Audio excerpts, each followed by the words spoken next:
करते हैं प्रभु यीशु मसीह कि तू तेरे लोगों के बीच में आ प्रभु, और तू आप तेरे लोगों से बात कर पिता, क्योंकि जब तू बात करता है प्रभु तब हृदय सिद्ध जाते हैं, तब प्राण झंझोड़ के रख देता है मेरे पिता।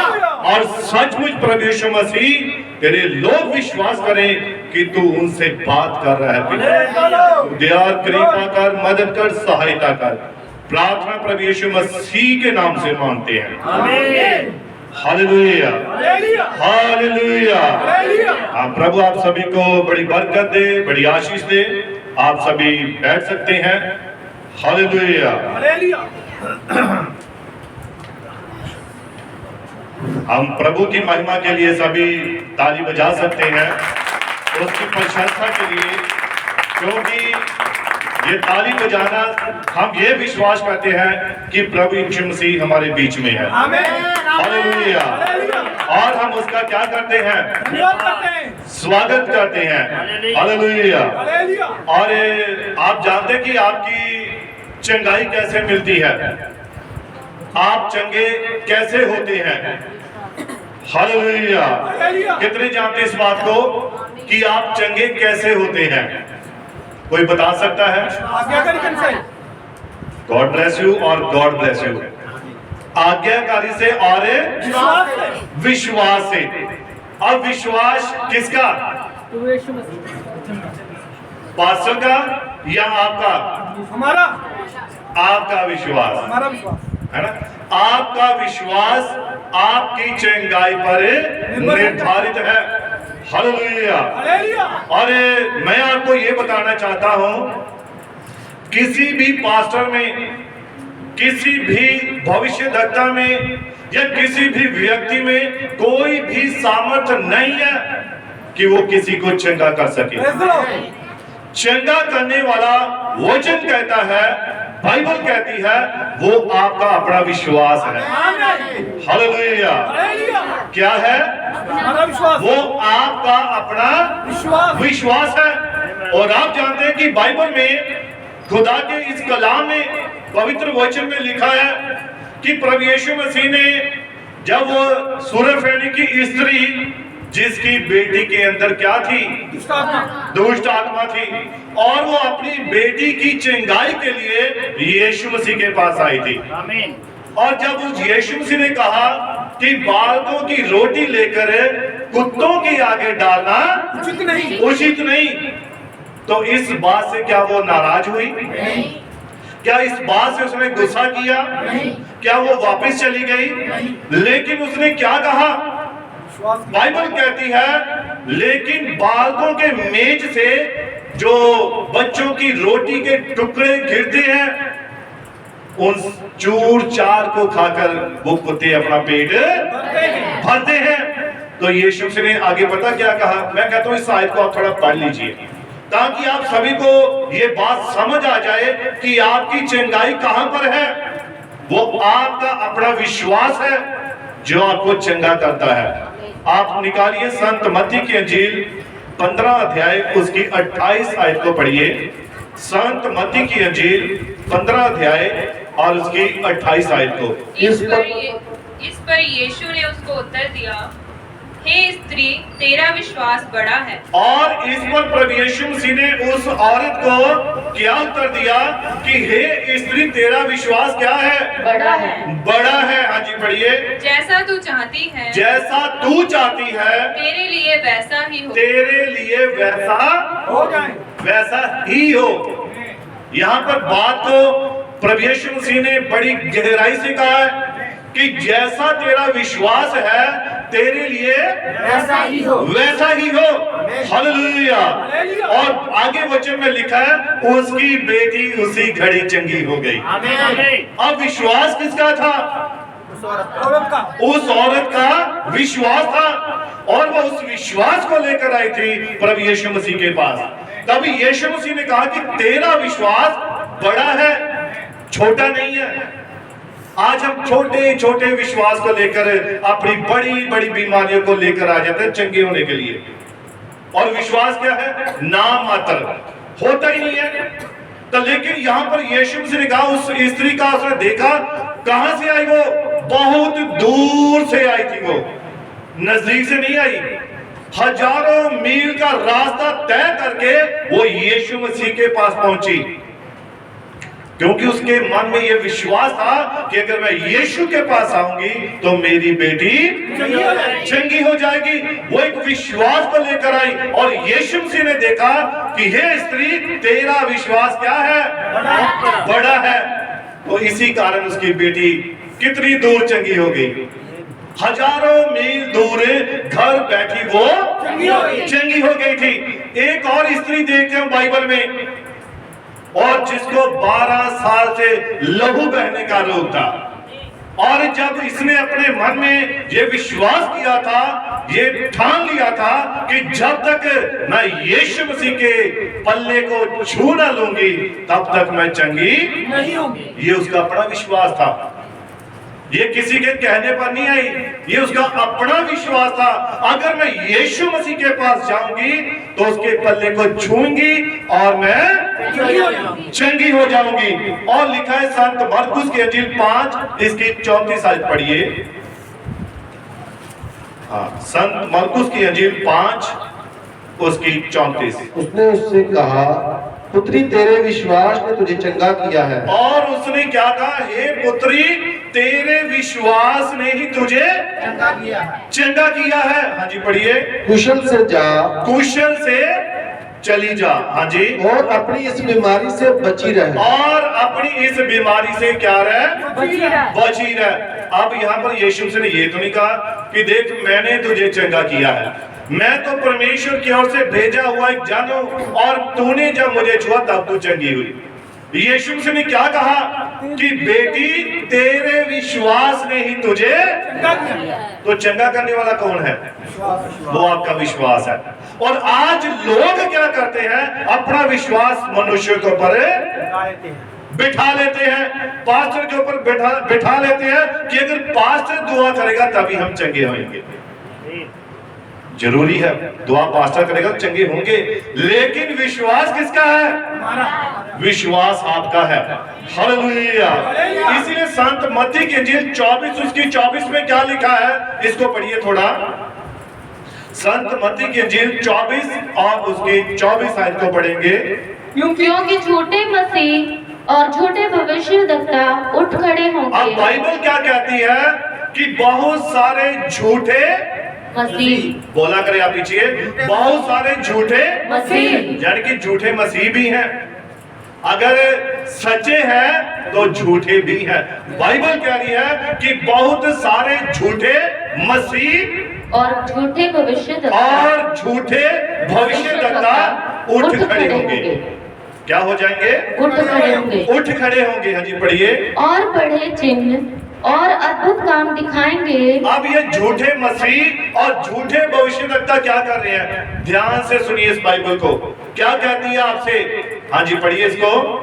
और बड़े चिन्ह और अद्भुत काम दिखाएंगे। अब कौन दिखा रहा है ये काम, झूठे मसीह, झूठे मसीह और झूठे भविष्यवक्ता क्या कर रहे हैं, बड़े चिन्ह, बड़े बड़े चिन्ह चमत्कार दिखा रहे हैं। क्या कर रहे हैं, बड़े बड़े चिन्ह, बड़े बड़े चिन्ह चमत्कारों को दिखा रहे हैं। कौन दिखा रहा है, झूठे मसीह, झूठे मसीह, झूठे भविष्यवक्ता। आप पढ़िए और आगे। हाँ जी। कि यदि हो सके कि यदि हो सके तो चुने हुओं को भी भरमा देंगे। फिर ऐसे ऐसे चिन्ह चमत्कार दिखाएंगे कि यदि हो सके तो चुने हुओं को भी भरमा देंगे। चुना हुआ जन भी भरमाया जाएगा, है ना। बाइबल कहती है इस प्रकार से वो आपको बड़े बड़े चिन्ह, बड़े बड़े चमत्कार, बड़ी बड़ी बातें करके दिखाएंगे कि चुना हुआ जन भी उस पर विचार करने लगा कि सच्चा कौन है भाई। अब उसे ये पहचान नहीं आएगी कि सच्चा मसीह और झूठा मसीह कौन सा है, सच्चा भविष्यवक्ता और झूठा भविष्यवक्ता कौन है। कौन फरमाए जा सकते हैं, कैसे फरमाए जा रहे हैं, बड़े बड़े चिन्ह चमत्कारों के द्वारा। और प्रकाशित वाक्य की पुस्तक में लिखा है कि आखिरी में क्या होगा कि शैतान स्टैचू के अंदर, मूर्ति के अंदर भी प्राण डाल देगा, वो भी बातें करने लगेगी। फिर आपका विश्वास कहां पर होगा, क्या विश्वास करेंगे कि ये खुदा की ओर से है? तो फिर आपका विश्वास कहां पर है? कितने हफ्तों से एक प्रचार हो रहा था लेपालकपन। कितने हफ्ते हुआ था ये? 3 हफ्ते। और उसके बाद हुआ आत्मिकता में आगे बढ़ना, आत्मा में आगे बढ़ना। शरीर में बढ़ चुके हैं, दिमाग में बढ़ चुके हैं, ज्ञान में बढ़ चुके हैं, लेकिन आत्मा में बड़े नहीं हुए हैं। इसका मतलब वो प्रचार कितने हफ्ते हुआ? 7 हफ्ते हुआ। यानी कि आत्मा के बारे में बातें बताई कि आप आत्मिक तौर पर कहां स्टैंड करते हैं, कहां खड़े होते हैं। हालेलुया। 7 हफ्ते है ना, 7 संपूर्णता। परमेश्वर का नंबर 7 संपूर्णता। और 7 हफ्ते लगातार आत्मा के बारे में बताया गया, आत्मा की बातें बताई गई।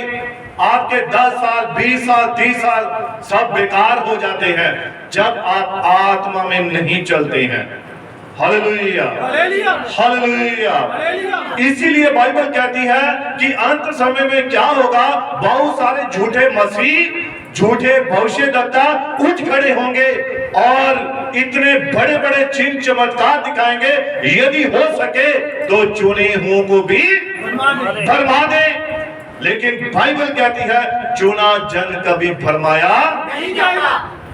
ये चुने हुए जन के बारे में बात है। जो चुना हुआ जन है वो कभी भी भरमाया नहीं जाएगा। अब ऐसा नहीं है कि यहाँ बैठे मैं इनसे बात कर रहा हूं, मैं सभी एक बात कर रहा हूं, हर उस व्यक्ति के लिए जो आत्मा की अगुवाई में नहीं चलता है।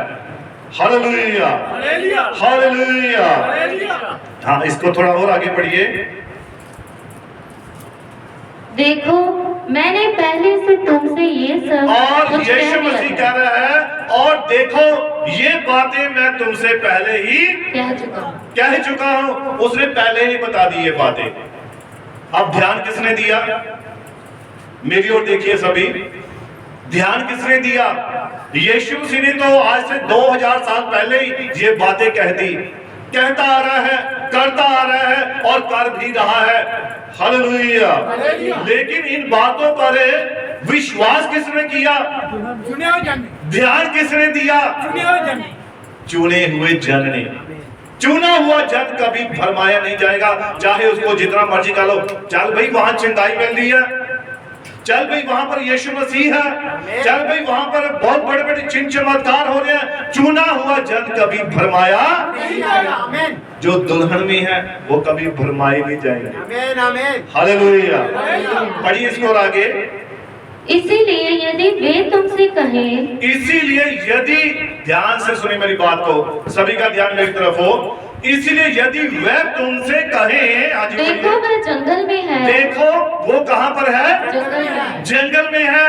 हाँ जी, तो बाहर ना निकल जाना, तो बाहर ना निकल जाना। हाँ जी पढ़िए। या देखो वह कोठड़ियों में है, कि वो कोठड़ियों में है। हाँ जी, तो विश्वास ना करना, तो विश्वास ना करना। क्योंकि जैसे बिजली पूर्व से निकलकर पश्चिम तक चमकती है, जैसे बिजली पूरब से चमक करे और पश्चिम में चमकती है, वैसे ही मनुष्य के पुत्र का भी आना होगा। वैसे ही प्रभु यीशु मसीह का आना होगा। आमीन। आप बहुत सारे कहते हैं अरे यीशु मसीह वहां जंगल में है, चलो चलते हैं वहां पर। चलो यीशु मसीह वहां पर है, हमारी चंगाई वहां मिलेगी, हमारी बरकत वहां मिलेगी। लिखा विश्वास मत करना। विश्वास कहां पर है? आपके अंदर है। आमीन। यीशु, हे बेटी तेरे पाप क्षमा हुए। हे बेटी तेरी जो आगे जो बेटी है वो क्या हो गई? चंगी हो गई। किसके द्वारा? तेरे विश्वास के द्वारा। बात क्या है मैं आपको बताता हूं। हम असल में वचन पर ध्यान नहीं देते हैं। कितना साल हो गए हमें वचन को सुनते हुए? कितने साल हो गए हैं? 10 साल किसे हो गया वचन को सुनते हुए? 20 साल किसे हो गए हैं? 30 साल किसे हो गए हैं? और वचन सुनते हुए हमें इतने साल हो गए हैं, लेकिन कभी हम वचन को ध्यान से नहीं सुनते हैं।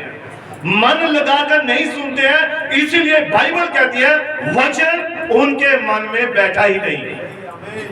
और जब वचन मन में बैठा ही नहीं तो वो कैसे कह सकते हैं हमारी बरकत हमें मिल गई है, हमारी चंगाई हमें मिल गई है, हमारी आशीषें हमें मिल गई है।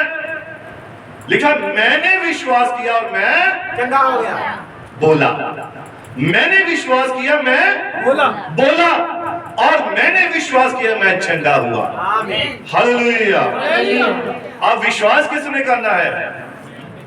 ये आपने विश्वास करना है। मेरे विश्वास से आप कुछ भी नहीं हो सकते हैं। क्या हो सकते हैं? आपका विश्वास ऐसा हो कि पहाड़ों को भी हिला दे। आमीन। संत मरकुस की अंजील में क्या लिखा है कि आपका विश्वास राई के दाने जितना भी होगा तो तुम इस पहाड़ से कहो कि यहां से उखड़कर समुद्र में जा गिरे तो वो हो जाएगा। लेकिन विश्वास आपका चाहिए। किसका चाहिए? एक दूसरे से कहिए विश्वास मेरा है। कहिए कि मेरे विश्वास ने मुझे चंगा किया, मेरे विश्वास ने मेरी आशीष दी, मेरे विश्वास ने मुझे चंगाई दी। ये मेरा अपना विश्वास है। Hallelujah, hallelujah. इसीलिए बाइबल कहती है, खुदा का कलाम कहता है कि दुल्हन जो है वो कभी भी भरमाई। अब दुल्हन कौन है? जो वचन को पूरा करती है, जो वचन को पूरा करती है, जिसके मन में वचन है, जिसके मुंह में वचन है और जिसके वचन है, आस-पास वचन है। ये दुल्हन है। दुल्हन किसकी सुरक्षा में है? परमेश्वर की। वचन की सुरक्षा में है। लंगड़े किस नाम से चंगे होते हैं? यीशु नाम से। अंधे किस नाम से देखते हैं? बीमार किस नाम से चंगे होते हैं? और जो मरे हुए किस नाम से जी उठते हैं? यीशु नाम से लिखा स्वर्ग के नीचे मनुष्यों के बीच में कोई दूसरा नाम नहीं दिया गया जिसके द्वारा हम उद्धार पा सकते हैं।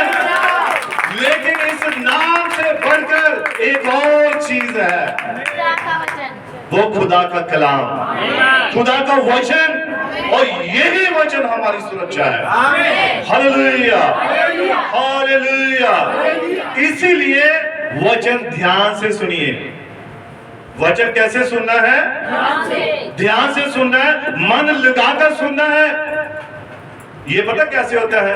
मैं पहले भी इस बात को बता चुका हूं।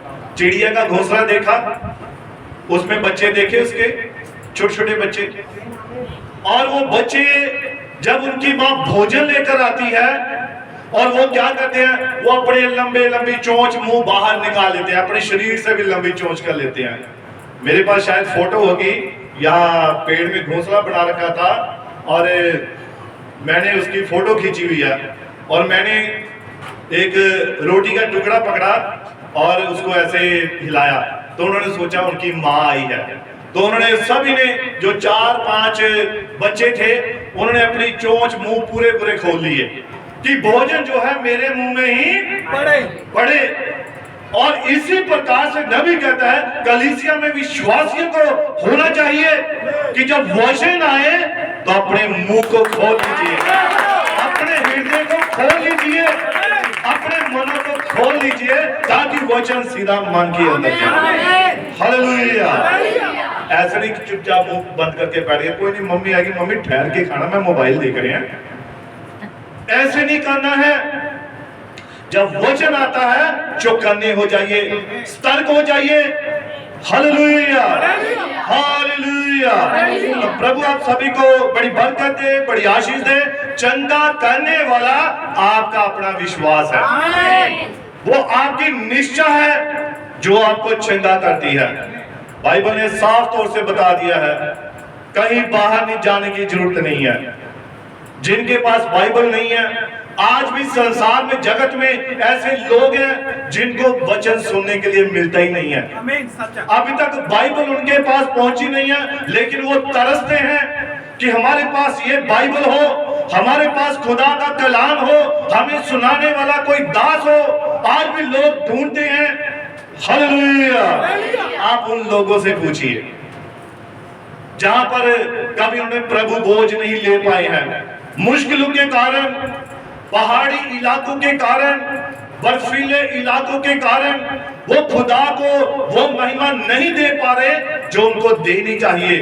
लेकिन खुदा उनके हृदयों को जानता है, उनके मनों को जानता है। और आप खुश नसीब हैं कि आपके पास बाइबल भी है, आपके पास एक चर्च है, आपके पास खुदा का दास है, आपके पास खुदा के लोग हैं और आपसे प्रेम करने वाले आपके भाई बहन हैं। Hallelujah, hallelujah. इससे बड़ी कोई बात है? नहीं। कोई नहीं है। हालेलुया। एक पास्टर कौन होता है जानते हैं? नबी ने कहा है एक पास्टर की सेवकाई होती है एक गल्ले का चरवाहा, जिसके पास एक छोटा झुंड होता है। हालेलुया। क्या होता है? छोटा झुंड। उसके पास एक छोटा झुंड होता है और वो उस झुंड का चरवाहा होता है। अगर चरवाहे के पास हजारों लाखों भेड़ बकरियां हो जाएं तो वह क्या सभी का ध्यान रख सकता है? बताइए। रख सकता है? नहीं रख सकता है, लेकिन एक अकेला नहीं कर सकता।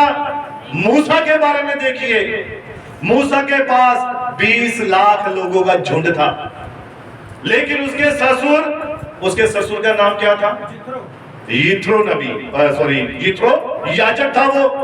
और उसने उसे सलाह दी कि मूसा तू सारा दिन बैठा रहता है और लोगों का न्याय करता रहता है, इस प्रकार तो तू थक जाता है, तो इसीलिए तू क्या करे, तू लोगों के ऊपर छोटे छोटे प्रधानों को ठहरा दे, इनके ऊपर 70 लोगों को ठहरा जिनके ऊपर तेरी आत्मा का ही मजा हो, तेरी आत्मा का अभिषेक हो, ताकि वो उस पूरे झुंड की सही ढंग से रखवाली कर सके, उनकी बातों को ध्यान से सुन सके। Hallelujah, hallelujah. और एक पास्टर नबी कहता है कि ये बैल के समान होता है, और बैल का काम क्या है? बोझ उठाना, मेहनत करनी। क्या करनी? मेहनत करनी। किसके लिए? कलीसिया के लिए, लोगों के लिए।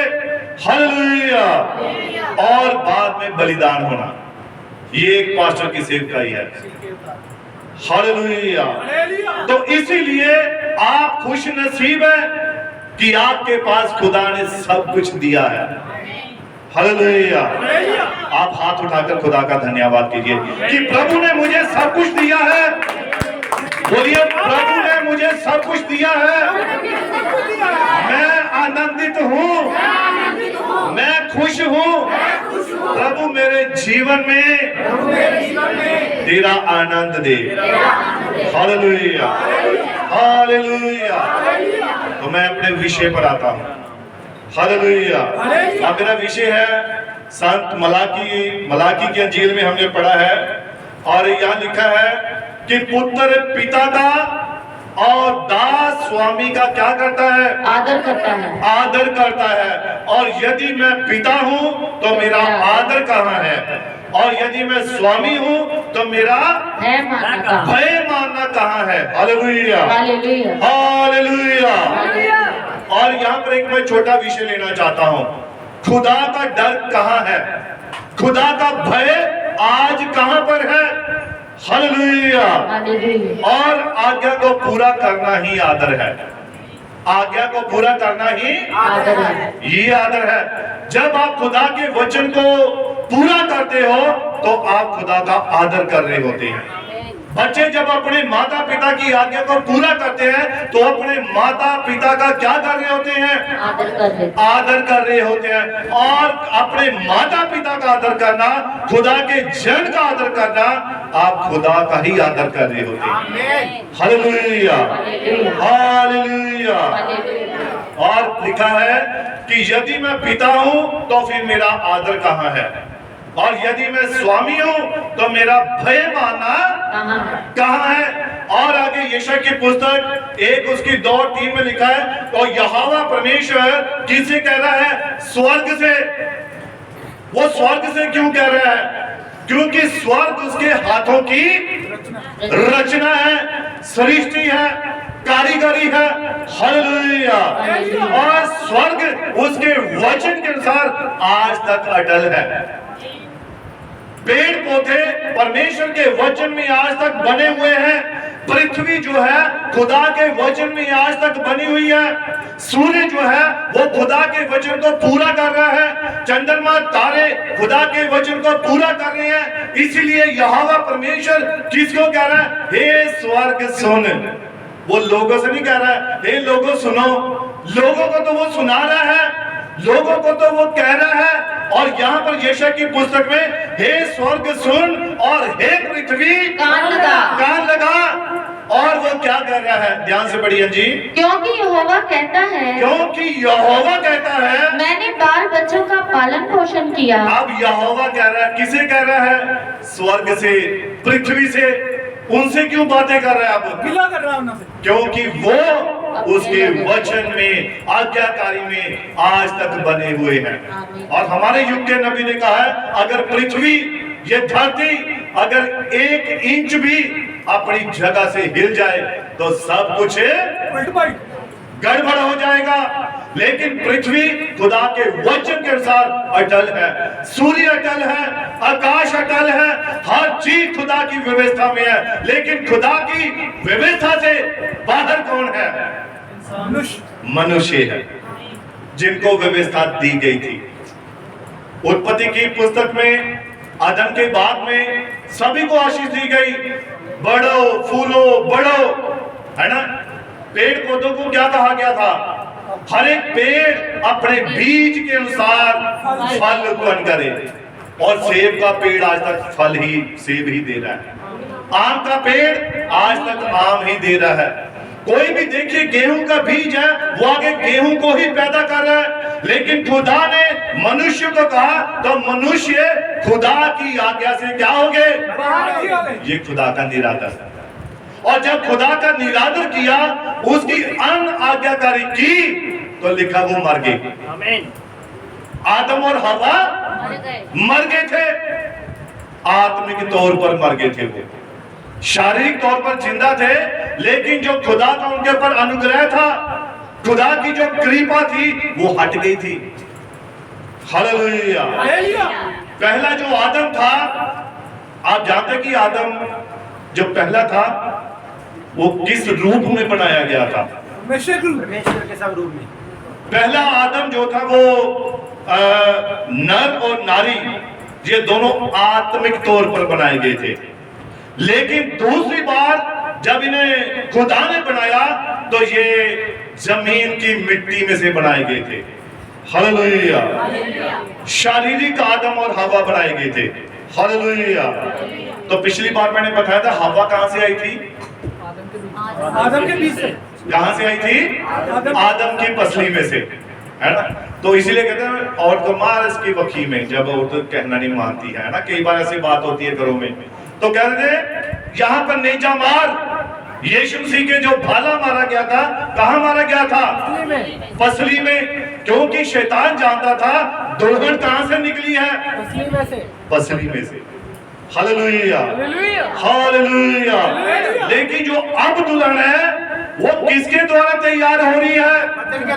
वचन के द्वारा, खुदा के कलाम के द्वारा, उसके मुंह के शब्दों के द्वारा आज दुल्हन तैयार हो रही है। और खुदा चाहता है उसकी दुल्हन आत्मिक तौर पर पूरी तरह से परिपक्व हो। हालेलुया। उसे बार बार समझाना ना पड़े, बार बार एक ही बात समझानी ना पड़े, बार बार कहना ना पड़े। वो आत्मिक दुल्हन है। दुल्हन, उसे पता है, एक पत्नी जानती है घर में मेहमान आते हैं तो उसे पता उनका कैसे स्वागत करना है। पता ही है ना सभी को ये। तो जब एक दुल्हन जिसे पता है मसीह आने वाला है, उसका स्वागत करना है, तो मैं अपने आप को किसके द्वारा श्रृंगार के रखूं? इस वचन के द्वारा। इसके पीछे जो थोड़ा आपको दिखाइए, हर बार मैं इस बात को दिखाता हूं। क्यों दिखाता हूं? ताकि बात आपके मन में बैठ जाए। ये दुल्हन है मसीह की, किसके द्वारा श्रृंगारी गई है? इस वचन के द्वारा। इस कलाम के द्वारा, बाइबल के द्वारा ये दुल्हन ने अपने आप को श्रृंगार के रखा है। और दुल्हन जानती है अब मसीह आने वाला है। हालेलुया। और उसकी आज्ञा में बने रहना यही उसका आदर है। लेकिन यहाँ पर खुदा अपने ही लोगों से गिला कर रहा है, शिकवा कर रहा है। हे स्वर्ग सुन, हे पृथ्वी कान लगा, मैंने अपने बच्चों का पालन पोषण किया, इनकी जरूरतों को पूरा किया, इनको हर एक वस्तु दी, परंतु इन्होंने क्या किया? मुझसे बलवा किया, मेरी बातों पर कान नहीं लगाया। तो इसीलिए यहोवा क्या कहता है कि देख, बैल जो है, बैल एक जानवर, वो अपने मालिक को पहचानता है। गधा अपने मालिक की चरनी को जानता है, लेकिन इज़राइल ये मुझे नहीं जानता। ये खुदा का एक शिकवा है। गधा जो है वो भी जानता है कि मेरे मालिक की चरनी कहां पर है। और गधा जिसे मैं, तू तो है ही गधा भी, समझ नहीं है जिसे कुछ भी। लेकिन यीशु मसीह हमेशा किसके ऊपर बैठा था? गधे के ऊपर। उसने गधे के बच्चे के ऊपर सवारी की थी। और नबी कहता है इसके बारे में बात एक फैल चुकी थी। वही गधा जिसके ऊपर यीशु मसीह बैठा था, और वो गधे को दूसरा गधा मिला दूसरे दिन। पहले दिन तो यीशु मसीह उसके ऊपर बैठा हुआ था और लोग उसका आदर कर रहे थे। क्या कर रहे थे? आदर कर रहे थे, रिस्पेक्ट कर रहे थे, क्योंकि यीशु मसीह उस गधे के ऊपर बैठा हुआ था। और वो गधे की भी क्या हो गई थी? रिस्पेक्ट हो गई थी, आदर मिल गया था। लेकिन हुआ क्या? दूसरे दिन जब दूसरा गधा उसे मिला, और जब दूसरा गधा मिला, और वो गधा जिसके ऊपर यीशु मसीह बैठा हुआ था, हालेलुया हालेलुया, जिसके ऊपर यीशु मसीह बैठा हुआ था, हालेलुया। और उस गधे ने उसे पूछा, आज तेरा आदर क्यों नहीं हो रहा? आज तुझे तेरे आगे खजूर की डालियां क्यों नहीं डाली जा रही? Hallelujah hallelujah hallelujah hallelujah hallelujah hallelujah. और उस गधे ने जिसके ऊपर यीशु मसीह बैठा था उसे पूछा, आज तेरा आदर क्यों नहीं हो रहा भाई? आज तू अकेला खड़ा है, आज तेरे आगे खजूर की डालियां क्यों नहीं डाली जा रही? आज लोग तेरे आगे होशन्ना क्यों नहीं बोल रहे? तो उस गधे ने क्या जवाब दिया? आज मेरे ऊपर यीशु मसीह नहीं बैठा है। यही स्थिति एक व्यक्ति की है। जब आपके ऊपर यीशु मसीह का आत्मा नहीं है, आपकी स्थिति उस गधे की तरह है। हालेलुया, जिसके ऊपर से यीशु मसीह उतर चुका है। और जब आप ऐसे मूर्ख हैं, अगर खुदा का आत्मा आपके पास है तो खुदा मूर्खों को भी बुद्धिमान बना देता है। वो पढ़े लिखों के सामने आपको ऊंचा कर देता है। Hallelujah hallelujah. इसीलिए बाइबल कहती है, खुदा का कलाम कहता है कि जो बैल है वो अपने मालिक को क्या करता है? जानता है। उसे अच्छी तरह से पता है मेरा मालिक कौन है। वो किसी दूसरे के पास नहीं जाएगा, किसी दूसरे की तरफ नहीं देखेगा। गधा जो है एक मूर्ख प्राणी कहा गया है, लेकिन वो भी अपने मालिक की चरनी को जानता है। हालेलुया। लेकिन यीशु मसीह कह रहा कि मेरे बच्चे मुझे नहीं जानते, मेरी प्रजा मुझे नहीं जानती। क्यों नहीं जानती? वचन से साइड हो गए हैं, वचन पर ध्यान नहीं दे रहे हैं, वचन को मन से नहीं सुन रहे हैं, वचन को अपने हृदय में नहीं रखते हैं। हालेलुया। आप देखिए, जब भी आप वचन को ध्यान से सुनते हैं तभी वचन आपके जीवन में काम करता है, तभी आपके मुख में से हालेलुया शब्द निकलता है, तभी आप बार बार आमीन बोलते हैं। तब बोलते हैं जब वचन आपके हृदय में जाता है, आपका मन वचन के साथ एक हो जाता है। हालेलुया। इसलिए अपने आप को क्या करना होता है? जगाए रखना होता है। हालेलुया तो यहाँ पर यहोवा परमेश्वर क्या कहता है, यदि मैं पिता हूं तो मेरा आदर और यदि मैं स्वामी हूं तो मेरा डर कहाँ है, मेरा भय कहाँ है। आज लोग खुदा से भी नहीं डर रहे हैं, कोई डर नहीं रख रहे खुदा का। पास्टर का तो छोड़ ही दो जी, पास्टर की बात साइड में कर दो। लोग खुदा का ही डर नहीं रख रहे हैं, खुदा का भय नहीं है, वो कांपते नहीं है, डरते नहीं है। जबकि बाइबल कहती है जब खुदा की हजूरी में आओ डरते और कांपते हुए आओ।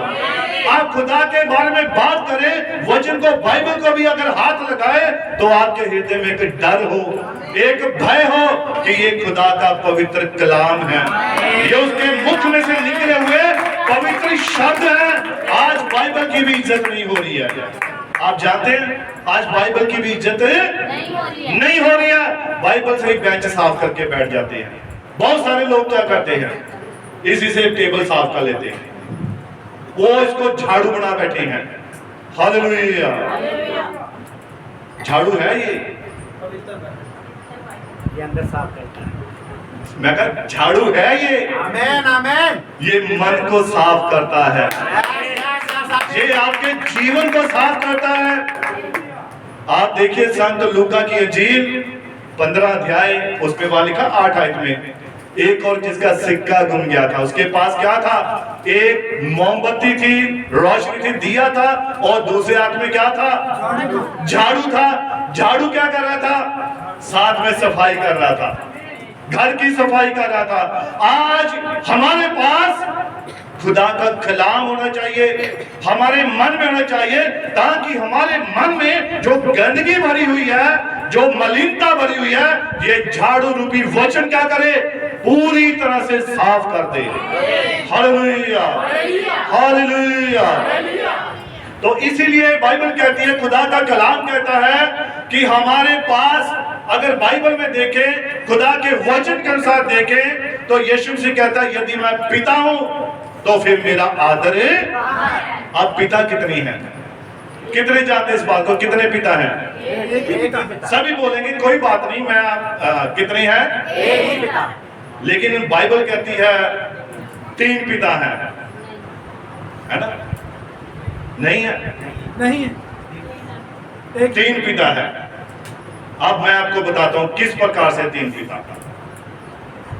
मनुष्य का जन्म कैसे होता है, एक साधारण मनुष्य का जन्म कैसे होता है, माता पिता के द्वारा।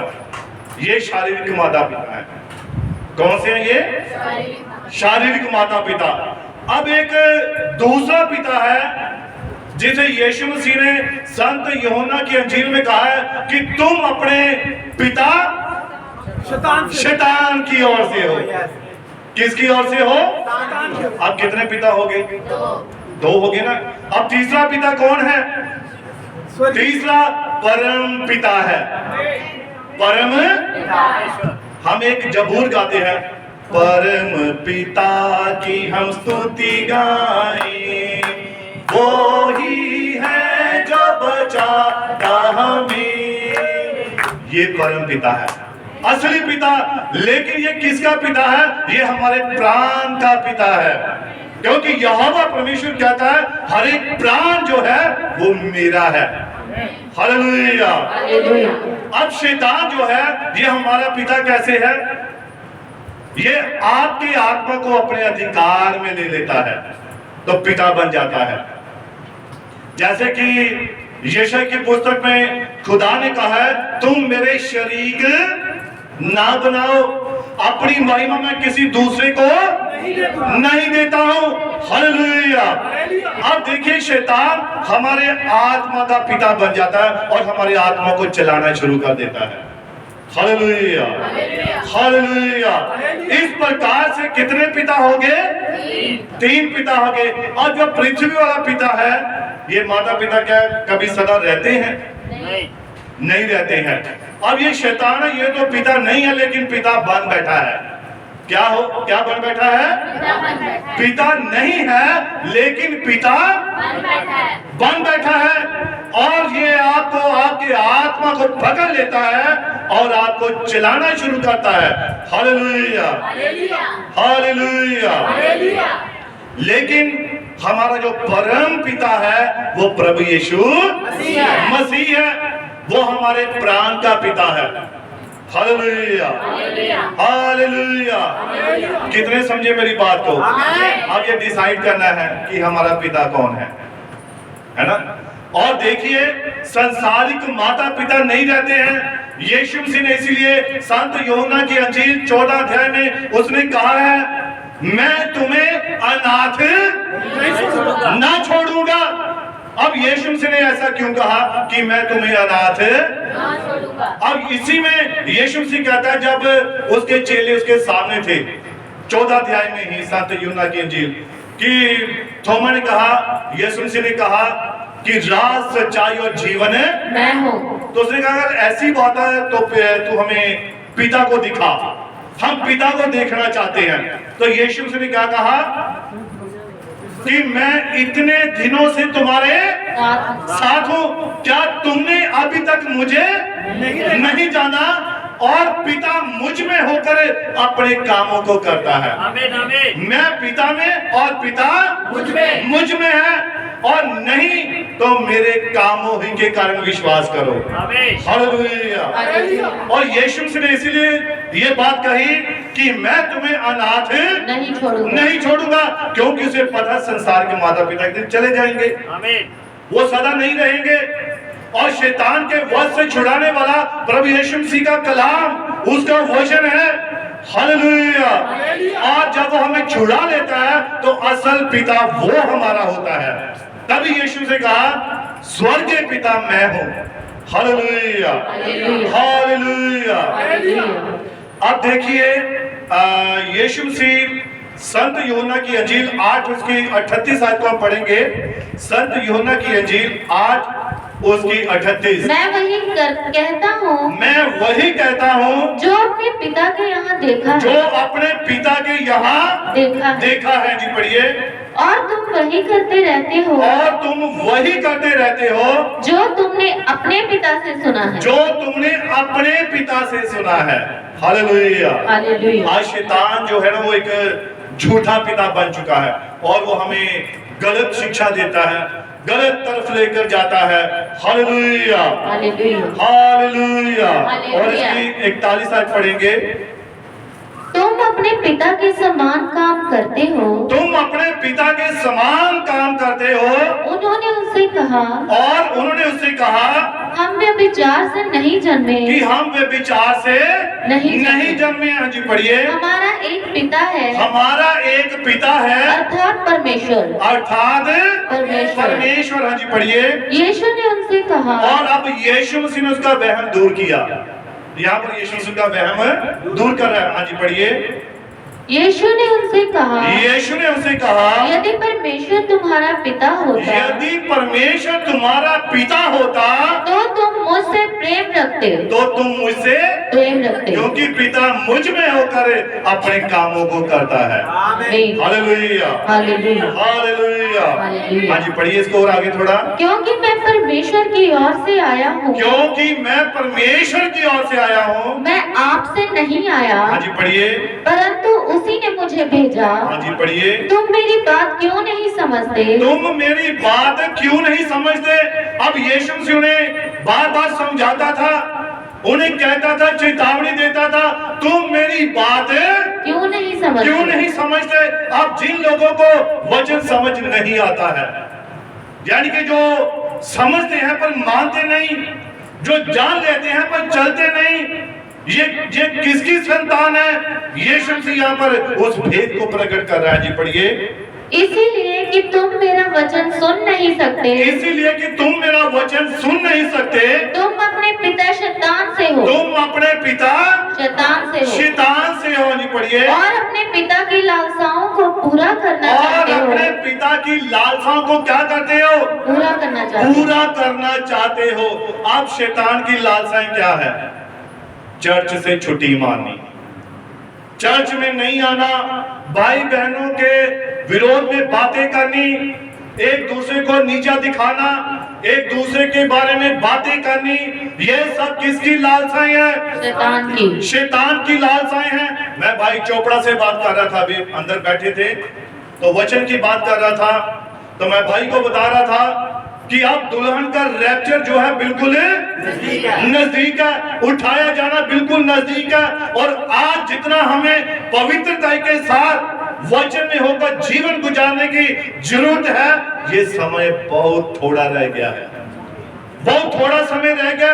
अब हमें एक दूसरे के जीवन में झांकने की जरूरत नहीं है, अब हमें एक दूसरे की कमियां निकालने की जरूरत नहीं है, अब हमें एक दूसरे को बुरा भला कहने का समय नहीं है। अब समय है, अपने आप को देखिए, आप कहां पर खड़े हैं, आप क्या वचन में स्टैंड करते हैं, कहीं आपका रैप्चर रुक ना जाए। और शैतान यही चाहता है, वो चाहता कि आपके बीच में गड़बड़ डाले। उसे पता है आखिरी समय, अब जहाज पता कैसे है, आप जानते हैं जब एरोप्लेन उड़ने को होता है तो उसके दो पहिए पीछे धरती पे होते हैं और आगे के जो पहिया हिस्सा है हवा में होता है। अब दुल्हन इस स्थिति में है, इस स्थिति में दुल्हन किसी भी वक्त जहाज जो है वो उड़ जाएगा, यानी कि आप रैप्चर में चले जाएंगे। लेकिन ऐसा ना हो कि कोई कड़वी जड़ फूट कर आपको रैप्चर से वंचित कर दे। Hallelujah, hallelujah. इसीलिए ध्यान दीजिए अपने पर, आप अपने बच्चों को देखिए, आप अपने पति को देखिए, आप अपनी पत्नी को देखिए, आप अपने परिवार को देखिए, आप अपने कामकाज को देखिए, दूसरे की जिंदगी में मत झांकिए। Hallelujah, hallelujah. क्या ऐसा करने से आप किसी को वचन सिखा सकते हैं? नहीं सिखा सकते, नहीं सिखा सकते हैं जब तक प्रभु यीशु मसीह आपके कानों को ना खोले, जब तक यीशु मसीह आपके हृदय को ना खोले, तब तक वचन आपके अंदर नहीं जा सकता है। अब यीशु मसीह यहाँ क्या कर रहा है, मैंने तुम्हें कितनी बार कहा है, तुम मेरी बात सुनते ही नहीं हो। जब यीशु मसीह की बात नहीं सुनने हैं तो आपकी बात कहां से कोई सुनेगा? आप किसी के बच्चे को कितना समझा लेंगे? मैं भी अगर जब इस स्थान पर नहीं हूं तो किसी के बच्चे को डांटूंगा, हो सकता उसके माता पिता गुस्सा कर लेंगे, है ना। और अगर किसी भाई को, किसी बहन को अगर मैं अपने तौर पर समझाऊं, हो सकता है वो भाई वो बहन गुस्सा कर ले।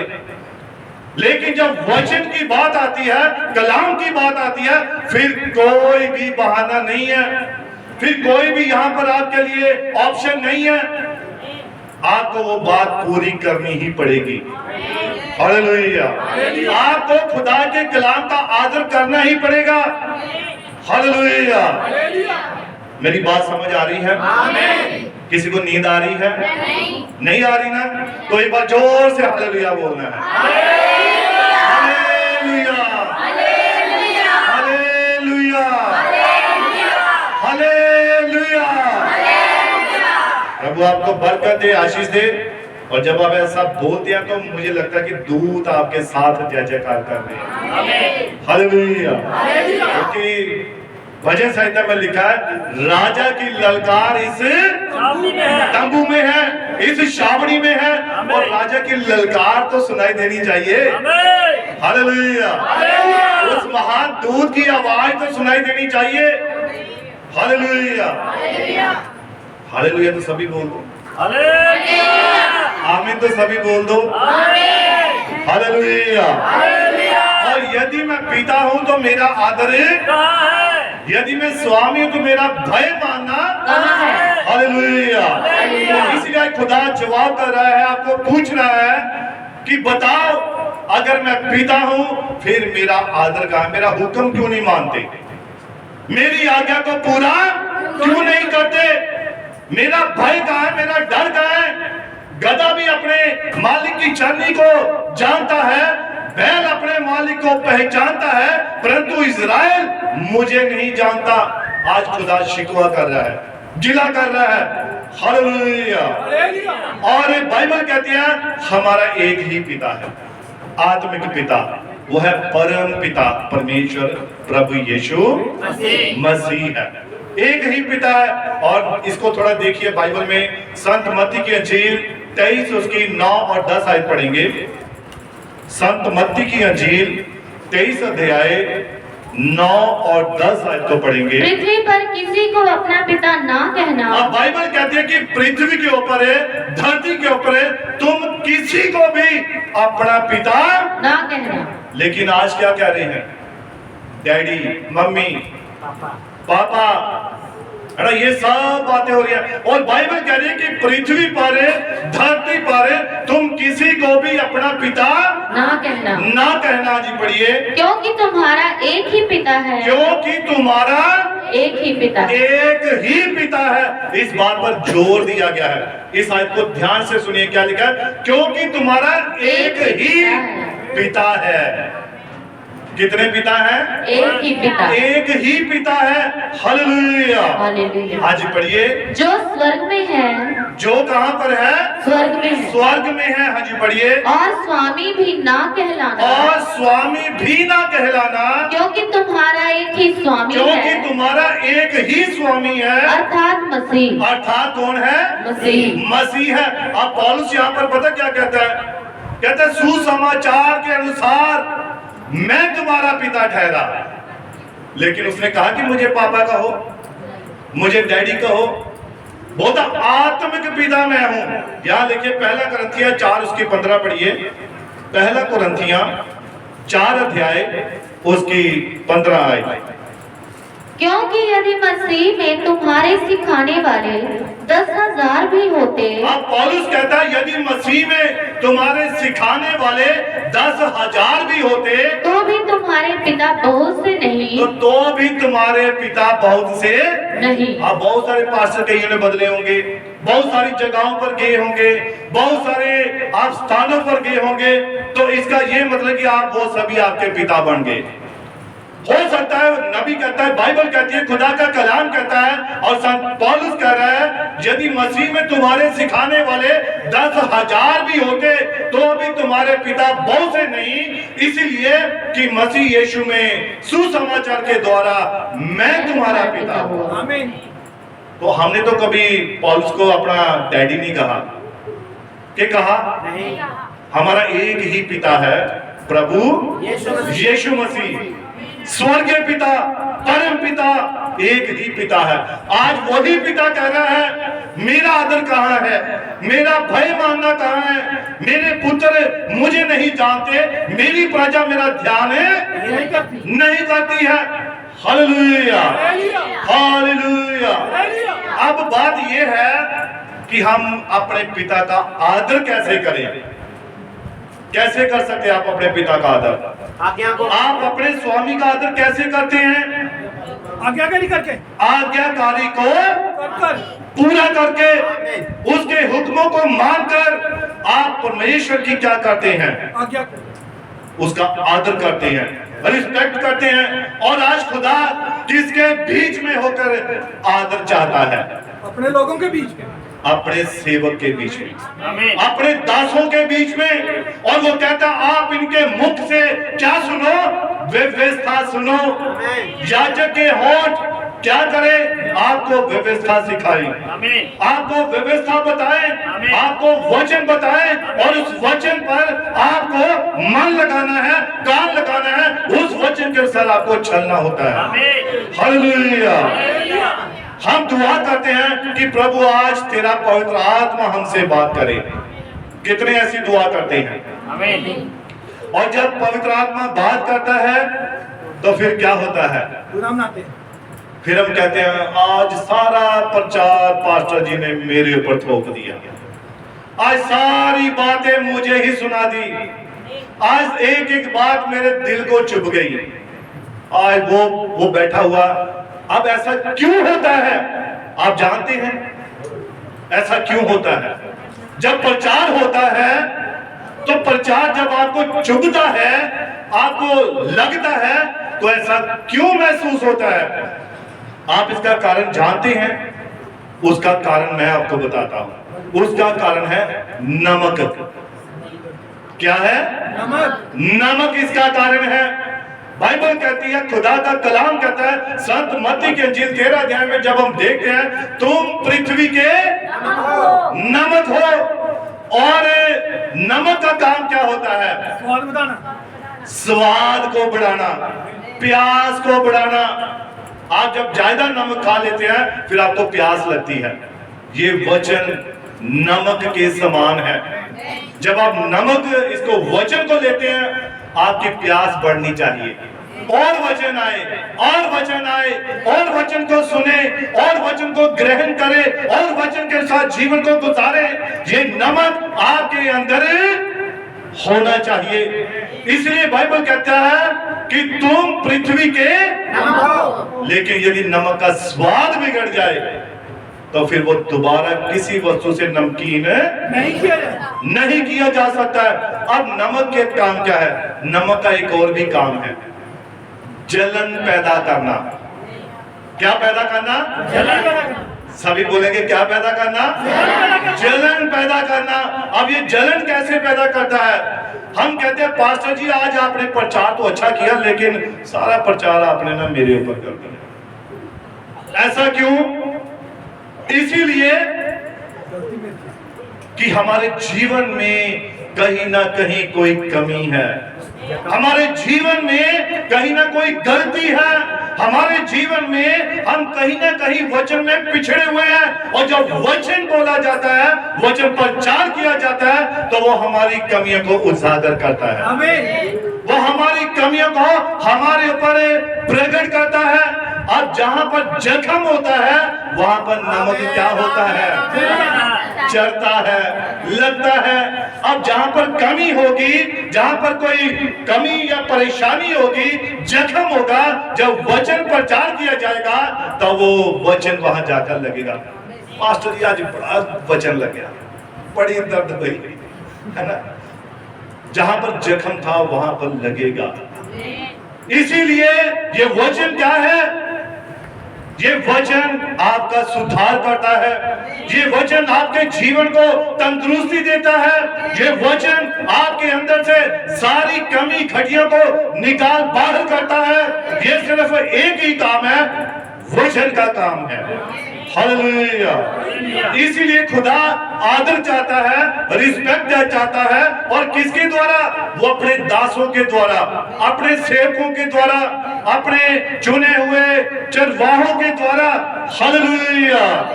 जैसा कि आमोस की किताब में लिखा है, इसी प्रकार से प्रभु यहोवा अपने दास भविष्यद्वक्ताओं पर अपना मर्म बिना प्रकट किए कुछ भी काम अगर उसने कोई काम करना है तो उसने एक गल्ले का एक चरवाहा ठहराया होता है और वो उसको वो वचन देता है, वो बातें देता है और वो उन बातों को कलीसिया तक लोगों तक पहुंचाता है।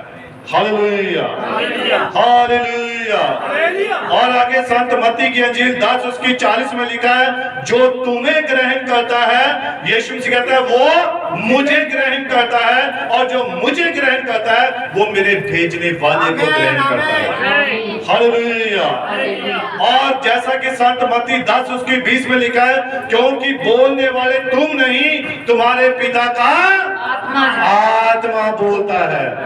अब जब पिता का आत्मा बोलता है तो फिर उसने क्या करना है? सारी कमी घटियों को निकाल बाहर करना होता है। हालेलुया।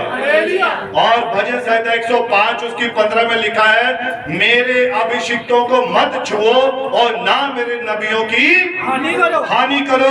रोमियो 10 उसकी 15 में, और जिस पर उन्होंने विश्वास नहीं किया वह उसका नाम कैसे ले, और जिसके विषय सुना नहीं उसका नाम कैसे ले, और प्रचारक के बिना वो वचन को कैसे सुने। आमीन। अगर वो भेजे ना जाए तो आप कैसे वचन सुनेंगे, कैसे कलाम सुनेंगे? इसके लिए खुदा ने अपना एक चरवाहा ठहराया होता है, एक जन ठहराया होता है जिसके द्वारा खुदा आदर चाहता है, रिस्पेक्ट चाहता है। हालेलुया। आप जानते हैं यीशु मसीह का जब निरादर किया गया उसे क्या कहा गया? बालजबूल कहा गया। और बालजबूल किसे कहते हैं? वो एक दुष्ट था, देवता था, बालपोर देवता। और उसकी यीशु मसीह की तुलना उसके साथ की गई। उनका तू तो बालजबूल की सहायता से दुष्ट आत्माओं को निकालता है। उन्होंने यीशु मसीह को बालजबूल यानी कि दुष्ट आत्माओं का सरदार कहा। अब यीशु मसीह ने आगे ध्यान से सुनिए, सभी मेरी तरफ देखिए, सभी देखिए। यीशु मसीह ने जब उसको बालजबूल कहा गया, दुष्ट आत्माओं का सरदार कहा गया, तब यीशु मसीह ने पता क्या कहा कि मनुष्यों के सारे पाप और निंदा क्षमा किए जाएंगे जो वो किसी मनुष्य के खिलाफ बोलते हैं या मनुष्य के पुत्र के खिलाफ बोलते हैं। ये सब पाप निंदा क्षमा की जाएगी। लेकिन अगर वो पवित्र आत्मा के खिलाफ एक भी शब्द बोलते हैं तो ये निंदा, ये पाप ना तो इस युग में ना ही आने वाले युग में क्षमा किया जाएगा। इसलिए अपने कानों को खोलो, ध्यान से सुनो, ध्यान से समझो कि हम क्या बोल रहे हैं, किसको बोल रहे हैं, किसको कह रहे हैं। आपको इस बात पर गौर करने की जरूरत है। हम जाने अनजाने में, अब यीशु मसीह ने वहां स्पष्ट नहीं कहा कि तुमने मुझ पवित्र आत्मा को ऐसा बोला है। हम जानते हैं कि यीशु मसीह ही पवित्र आत्मा है और उन्होंने पवित्र आत्मा के खिलाफ बोला। जब मूसा का आदर नहीं किया गया तब क्या हुआ था? उसकी बहन मरियम एक नबिया थी, एक भविष्यद्वक्ता थी, वो भविष्यवाणियां करती थी। आज भी शायद बहुत सारी बहनें हैं, हो सकता है वो भविष्यवाणियां करती हो, स्वप्न देखती हो, दर्शन देखती हो। और इसी प्रकार से मरियम भी क्या थी? वो एक भविष्यद्वक्ता थी, खुदा उसे दर्शन दिखाता था। लेकिन हुआ क्या? इस मरियम ने, जो कि मूसा की सगी बहन थी, क्या थी? सगी बहन थी, और हारून मूसा का सगा भाई था, और इन दोनों ने मूसा के खिलाफ बुड़बुड़ाए, बोल दिया। अब जब मूसा के खिलाफ बोले तो खुदा नीचे उतर आया और खुदा ने उनसे बातें की, उनसे कहा अगर तुम में कोई आत्मिक जन है जिससे मैंने बातें की हैं तो वो मेरे सामने आए। तब हारून और मरियम, जिन्होंने मूसा की पत्नी के खिलाफ बोला था, तो खुदा ने पता क्या कहा? बोले तो वो मूसा की पत्नी के खिलाफ थे, लेकिन सुना किसने? परमेश्वर ने सुना। और उसने, क्योंकि खुदा अपने दास, अपने सेवकों के आदर के लिए नीचे उतर आता है, फिर वो पूछता है तुम में कोई नबी है, तुम में कोई आत्मिक जन है, तो वो मुझसे बताए कि मैंने कब उनसे दर्शन में बात की, कब मैंने उनसे कहा हालेलुया। और खुदा ने कहा कि तुम मेरे दास मूसा के खिलाफ बोलने से क्यों नहीं डरे? तुमने उसका आदर क्यों नहीं किया? यानी कि मूसा का आदर नहीं किया तो इसका मतलब खुदा का आदर नहीं किया। तो गुस्सा किसे चढ़ा?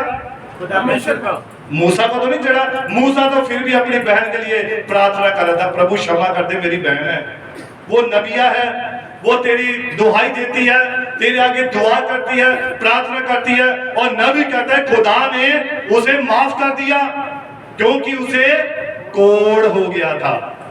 खुदा ने उसे बख्शा नहीं, आमीन, के बख्श दिया, क्योंकि मरियम अपनी भाभी के खिलाफ बोली। आमीन। किसके खिलाफ? ये मैं थोड़ा सिंपल साधारण भाषा में बात कर रहा हूं ताकि समझ आए। हो सकता है मूसा के बारे में ना समझ पाए या मरियम के बारे में समझ ना पाए, लेकिन जो मूसा की बहन थी तो मूसा की पत्नी उसकी क्या लगी? भाभी लगी। वो अपनी भाभी के खिलाफ बोली, और उसका भाई जो था खुदा का एक पवित्र जन था, और पवित्र जन की पत्नी के खिलाफ बोलना मूसा की बहन को महंगा पड़ गया। और खुदा ने उस पर कोढ़ ला दिया, पैरों की तली से लेकर सर तक वो कोढ़ी हो गई। और जब मूसा ने दुआ की, प्रार्थना की, खुदा माफ कर दे, मेरी बहन है, तो नबी कहता है कि प्रभु ने उसे माफ कर दिया। 7 दिन के लिए उसे मंडली में से बाहर कर दिया। आज अगर कोई खुदा के खिलाफ बोलता है, खुदा के दास के खिलाफ बोलता है, तो उसे बाहर होना पड़ता है। और मैं एक चेतावनी के तौर पर ही कहना चाहता हूं, चाहे वो इस चर्च के एल्डर हैं, चाहे वो डीकन है, चाहे वो आम साधारण विश्वासी है, अगर कोई भी अपने किसी भी भाई बहन के प्रति, अपने एल्डर डीकन के प्रति कोई भी कुछ गलत बोलता है, तो फिर उसे अपने स्थान से बाहर होना पड़ेगा। आमीन। चाहे वो किसी भी स्थान पर क्यों ना हो। Hallelujah, hallelujah. इस बात पर गौर फरमा लीजिए। मैं फिर से इस बात को रिपीट कर रहा हूं ताकि ये बात आप समझ जाएं। जिस प्रकार से वो बुड़बुड़ाई थी और उसने मूसा की पत्नी के खिलाफ बोली, अब मैं यहाँ पर अपनी पत्नी को नहीं रख रहा हूं, ये मैं खुदा के वचन की बात कर रहा हूं। अगर मेरे से भी कोई गलती होती है तो मैं भी साइड में हो जाऊंगा। अगर मेरी पत्नी से होती है वो भी साइड में हो जाएगी, अगर बच्चों से होती है वो भी साइड में हो जाएंगे। और इसीलिए अगर इस चर्च में witness of Jesus anti message church के कोई भी एल्डर भाई, डीकन भाई, या कोई भी जो जिस स्थान पर है, अगर कोई भी ऐसी कोई बात करता है जिससे किसी को ठोकर लगती है, तो उसे अपने स्थान से हटना पड़ेगा, उसे साइड में होना पड़ेगा। हालेलुया। फिर खुदा ही उसे वापस लेकर आएगा। अगर वो पश्चाताप करता है, अगर वो अपने उस काम के लिए खुदा के आगे दुहाई देता है और प्रभु की इच्छा हो, फिर वो वापस अपने स्थान पर आएगा। Hallelujah, hallelujah. और यहाँ पर हम देखते हैं कि मूसा की पत्नी के खिलाफ बोलने पर और मरियम जो थी कोड़ी हो गई थी, और नबी कहता है कि खुदा ने मूसा के दुआ पर, उसकी प्रार्थना पर कान लगाया और उसका कोढ़ दूर कर दिया। लेकिन एक बात ध्यान अपने मन में रख लीजिए, मरियम ज्यादा दिन तक जिंदा नहीं रही थी, ज्यादा दिन तक। आप इस मैसेज में पढ़ सकते हैं, ये मैसेज नबी का है, आदर, रिस्पेक्ट। और हम विश्वास करते हैं कि नबी के मुख में से निकला हुआ एक एक शब्द जो है वो यहोवा यूं फरमाता है, वो वचन है। और हम नबियों का विश्वास करते हैं, हम रसूलों का विश्वास करते हैं, हम खुदा के संपूर्ण वचन का विश्वास करते हैं। हम विश्वास करते हैं कि पवित्र आत्मा ही इस चर्च की अगुवाई करता है। Hallelujah, hallelujah. आप इस संदेश को पढ़ सकते हैं और इसमें आप सब कुछ मिल सकता है आपको, जो आपको बताया जा रहा है। ये सब बातें इस संदेश में लिखी हुई है। Hallelujah, hallelujah. और एक बात और मैं कहना चाहता हूँ, रोमियो की पुस्तक पहला तिमोथियस 5 उसकी 17 पढ़िए। पहला तिमोथियस 5 अध्याय उसकी 17 है। पहला तिमोथियस अच्छा प्रबंध करते हैं, जो प्राचीन अच्छा प्रबंध करते हैं, विशेष करके वे जो वचन सुनाने और सिखाने में परिश्रम करते हैं। आप ध्यान से सुनिए मेरी बात को, सभी का ध्यान मेरी तरफ हो। इस आयत को अब दोबारा हम पढ़ेंगे और ध्यान से सुनना है। जो प्राचीन क्या करते हैं? अच्छा प्रबंध करते हैं। अब प्राचीन कौन? जो चर्च में सियाने भाई है, बुजुर्ग भाई हैं। अब बुजुर्ग ये नहीं कि बाल सफेद है, उन्हें हर प्रकार की समझ होनी चाहिए कि हमें बच्चों के साथ कौन सी बात करनी है, नहीं करनी है, बहनों के साथ कौन सी बात करनी है, नहीं करनी है, बुजुर्गों के साथ कौन सी बात करनी है, नहीं करनी है, या अपने बराबर के भाइयों के साथ कौन सी बात करनी है, नहीं करनी है। ये वो प्राचीन है जिन्हें सारी समझ है और ये आत्मा से भरे होते हैं। और आत्मा कभी किसी को गलत गाइड नहीं कर सकता है। कि कर सकता है? नहीं कर सकता। अब मैं कहूं मुझे पवित्र आत्मा मिला है और मैं आपको यहाँ और ही बातें सुनाता रहूं, तो इसका मतलब मैं पवित्र आत्मा की अगुवाई में नहीं हूं। तो इसीलिए जो प्राचीन अच्छा प्रबंध करते हैं, विशेष करके वे जो वचन सुनाने और सिखाने में परिश्रम करते हैं। और सिखाने में क्या करते हैं? परिश्रम करते हैं। हाँ जी पढ़िए। 2 गुने आदर के योग्य समझे जाएं। इनका आदर कितना है? 2 गुना आदर, दुगना आदर इनका माता पिता से भी बढ़कर है। और संत मत्ती की इंजील 10 अध्याय उसकी 37 आयत में पढ़ेंगे।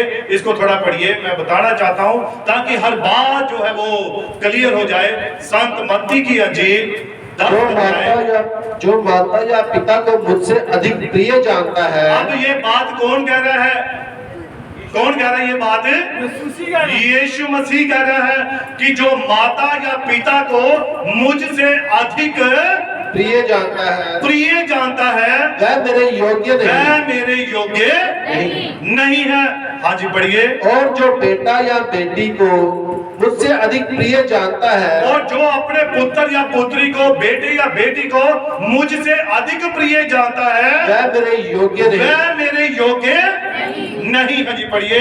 और जो अपना क्रूस लेकर मेरे पीछे ना चले, और जो अपना क्रूस लेकर अर्थात वचन लेकर मेरे पीछे ना चले वह मेरे योग्य नहीं, वह मेरे योग्य। अब जब माता पिता भी यीशु ने साइड में कर दिए, बच्चे भी साइड में कर दिए हैं, लेकिन दुगना आदर किनका है? खुदा के सेवकों का, खुदा के दासों का।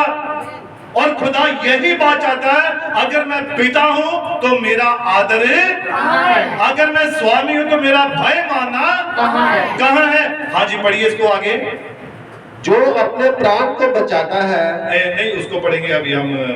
तीमुथियुस 5 उसकी जो 17-18 पढ़ेंगे। जो प्राचीन अच्छा प्रबंध करते हैं, जो प्राचीन अच्छा प्रबंध करते हैं, विशेष करके वे जो वचन सुनाने और सिखाने में परिश्रम करते हैं। हाँ जी पढ़िए। 2 गुने आदर के योग्य समझे जाएं। 2 गुने आदर के योग्य समझे जाएं। हाँ जी पढ़िए। क्योंकि पवित्र शास्त्र कहता है, क्योंकि पवित्र शास्त्र कहता है, दावने वाले बैल का मुंह ना बांधना, दावने वाले बैल का मुंह ना बांधना। जो बैल मेहनत कर रहा है, खेत में अन्न उपजा रहा है, तो उसके मुंह को उन्होंने कहा कभी बांधना मत। पंजाबी में लिखा है कि बैला के मुंह से शिकली ना चाड़, है ना? क्योंकि जब बैल मेहनत कर रहा है, तब अगर रास्ते में वो घास दिखाई पड़ जाए तो लिखा है उसे घास खाने देना है। आमीन।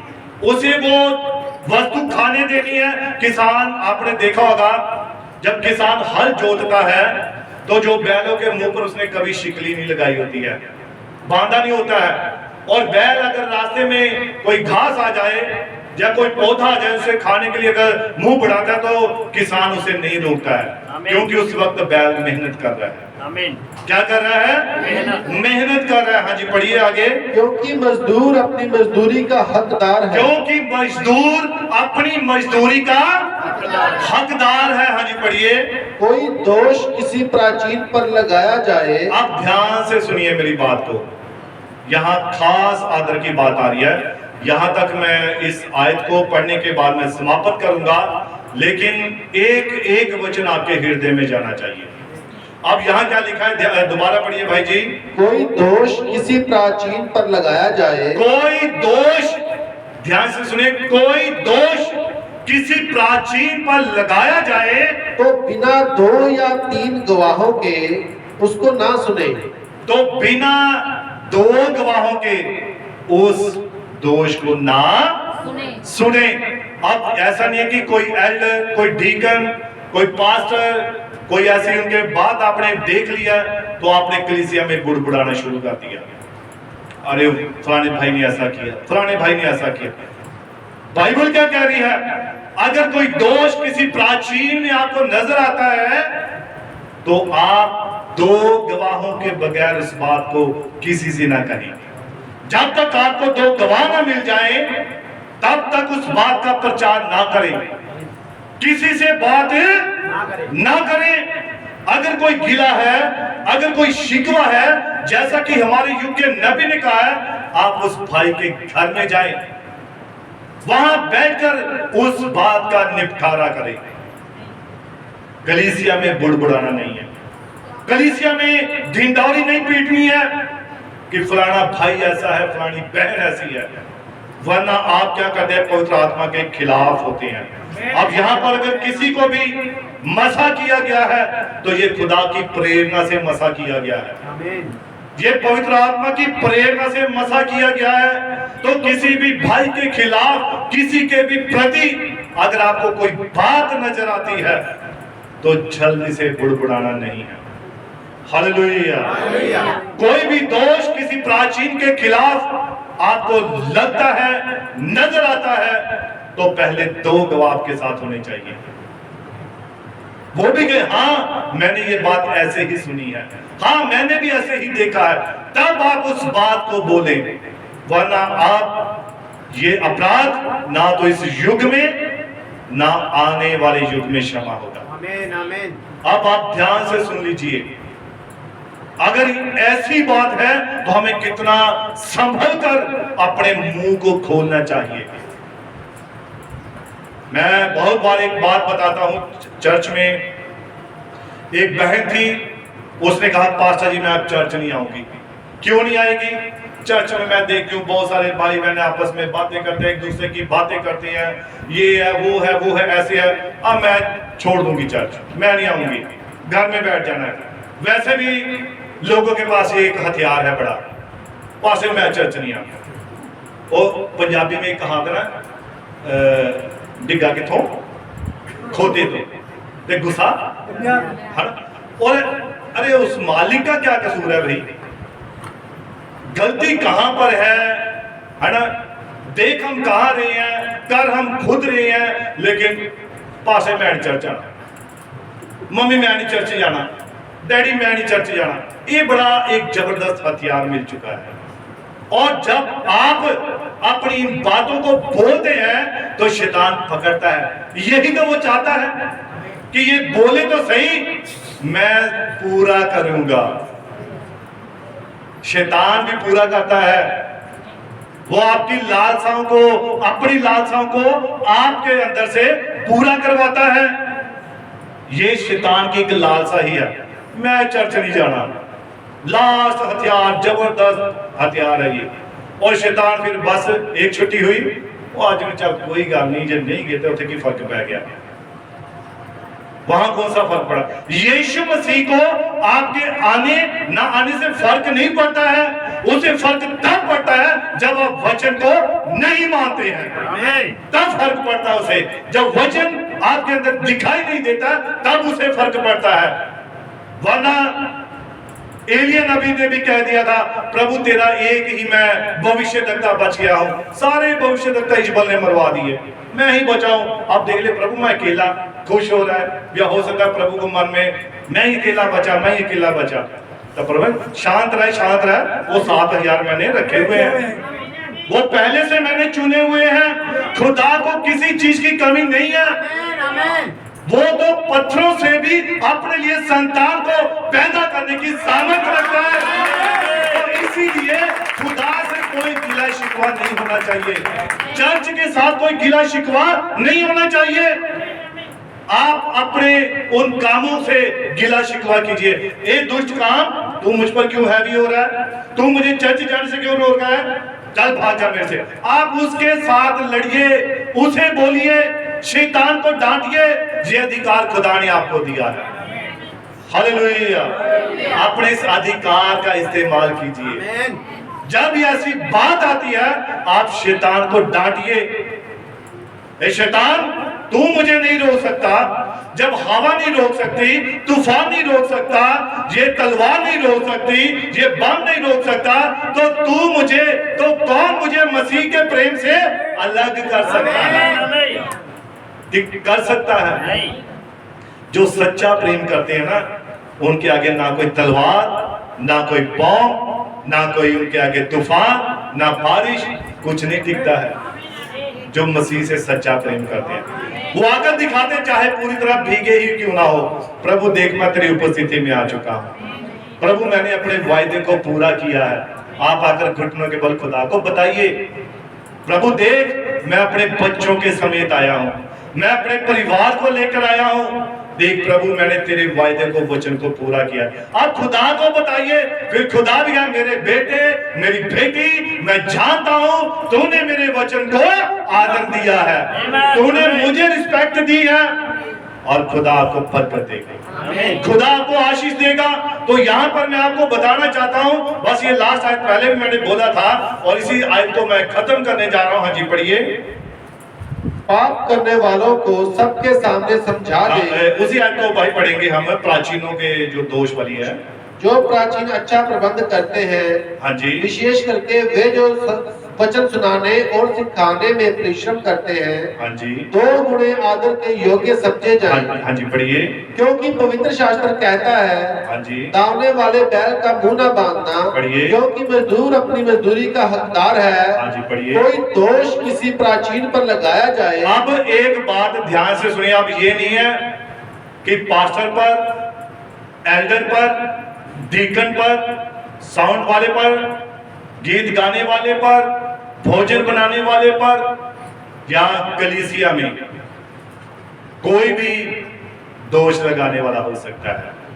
ये पत्नियों के ऊपर भी है। कई बार पत्नियां भी अपने पति को बोल देती हैं, दोष लगा देती हैं। एक दूसरे पर हम कह सकते हैं, बोल देते हैं कि तुझे ये जिम्मेवारी क्यों सौंपी गई। ये भी हम पवित्र आत्मा के खिलाफ बोलते हैं। ये पवित्र आत्मा के खिलाफ आवाज है, तो इसलिए सतर्क रहना है। हम सभी भाई बहन हैं, हमने मिलजुल कर प्रभु में आगे बढ़ना है। हम उसके बेटे और बेटियां हैं। वहां उसने कोई दादी पोता ये वो नहीं है सिस्टम कि मैं इसका दादा हूं, मैं इसका पापा हूं, मैं इसकी मम्मी हूं, मैं इसकी मौसी हूं। यहाँ पर ऐसा कोई सिस्टम नहीं है। खुदा में सिर्फ बेटे और बेटियां हैं। और जब खुदा के बेटे और बेटियां तो आपस में क्या हुए, भाई बहन हुए। तो हम सभी आपस में भाई बहन हैं। हमने मिलजुल कर ही आगे बढ़ना है और खुदा के वचन में एक ऐसा मजबूत स्तंभ बनना है ताकि खुदा, बुद्धि ने 7 खंभे गढ़ लिए, नीति वचन में लिखा है, तो वो 7वां खंभा संपूर्णता ही हमने बनना है। Hallelujah, hallelujah. इसीलिए वो बहनें भी सतर्क रहे जो अपने पतियों के खिलाफ बोल देती हैं, जो अपने बच्चों के खिलाफ बोल देती हैं। या हमें यहाँ पर भी सोचने की जरूरत है, विचार करने की जरूरत है। हो सकता है आपका पति एल्डर हो सकता है आपका पति डीकन हो सकता है आपका पति साउंड सिस्टम पर हो सकता है आपका पति भोजन बनाने की व्यवस्था करता हो सकता है आपका पति गीत गाता हो। आपने इन बातों पर भी चौकस रहना है। हालेलुया। कितने मेरी बात को समझे हैं? आमीन। सभी समझे हैं? आमीन। तो एक ही काम करना होता है। Hallelujah, hallelujah, hallelujah. प्रभु यीशु मसीह आप सभी को बड़ी बरकत दे, बड़ी आशीष दे। और मैं ये विश्वास करता हूं कि आप सभी ने आज ये जान लिया है कि हमने अपने खुदा का, अपने पिता का, अपने स्वामी का आदर कैसे करना है। आमीन। हालेलुया। कोई भी बात हमारे मुख में से ऐसी ना निकले जो उसके वचन के विरोध में है। Hallelujah, hallelujah. तो इसीलिए हम उस महान परमेश्वर का धन्यवाद करते हैं कि वो अपने वचन के द्वारा हमसे बात करता है। हम सभी परमेश्वर की महिमा के लिए ताली बजाएंगे और खुश होकर बजाएंगे। सभी के चेहरे खुश नजर आने चाहिए, मुस्कुराहट, चेहरे पर एक प्रसन्नता, एक खुशी नजर आए, ताकि सचमुच मैं ये देखने पाऊं कि खुदा ने आपसे बात की है। Hallelujah, hallelujah. आप सभी कह सकते हैं मेरे पीछे, आज मैं आशीषित हूँ। We are blessed. We are blessed. हम आशीषित हैं। हम आशीषित हैं। मैं आशीषित हूँ। मैं आशीषित हूँ। प्रभु तेरा धन्यवाद। खुदा आप सभी को बड़ी बरकत दे, बड़ी आशीष दे। और मैं चाहता हूँ कि अगर वैसे तो मैं